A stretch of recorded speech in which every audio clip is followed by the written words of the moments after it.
بسم اللہ الرحمن الرحیم۔ پاک ہے گردے وطن سے سرے داماں تیرا، پاک ہے گردے وطن سے سرے داماں تیرا، تو وہ یوسف ہے کہ ہر مصر ہے کنہا تیرا، قافلہ ہو نہ سکے گا کبھی ویراں تیرا، قافلہ ہو نہ سکے گا کبھی ویراں تیرا، غیر کے بانگے درا کو سما تیرا۔ السلام علیکم پاکستان براڈ کاسٹنگ سروس، ہم لاہور سے بول رہے ہیں۔ 13 اور 14 اگست سن 47 کی درمیانی رات طلوع صبح آزادی ذی وقار اس برے صغیر نے 1857 سے لے کر 1947 تک وہ تاریخ رقم کی جس کی مثال دنیا میں نہیں ملتی کہ کس طرح مسلمانوں نے 90 سالوں میں دنیا کا نقشہ بدل دیا۔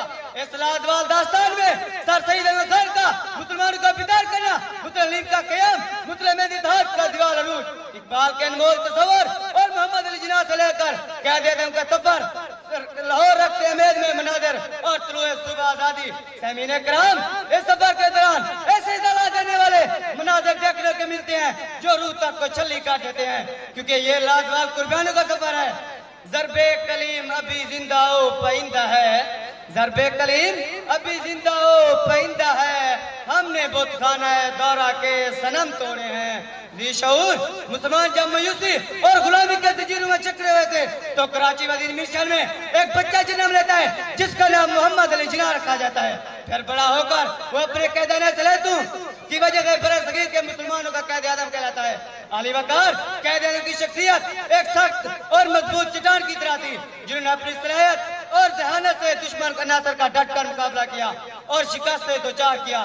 قائد کا فرمان ہے، مسلمان جھکنے کے لیے پیدا نہیں ہوئے، اگر اسے جھکانے کی کوشش کی گئی تو بابر بن جائے گا۔ یہ ٹیپو سلطان کی صورت میں نمودار ہوگا لیکن غلامی قبول نہیں کریں گے۔ مکافانی مکیانی ازل تیرا آباد تیرا، مکافانی مکیانی ازل تیرا آباد تیرا، خدا کا آخری پیغام ہے تو جوداں تو ہے۔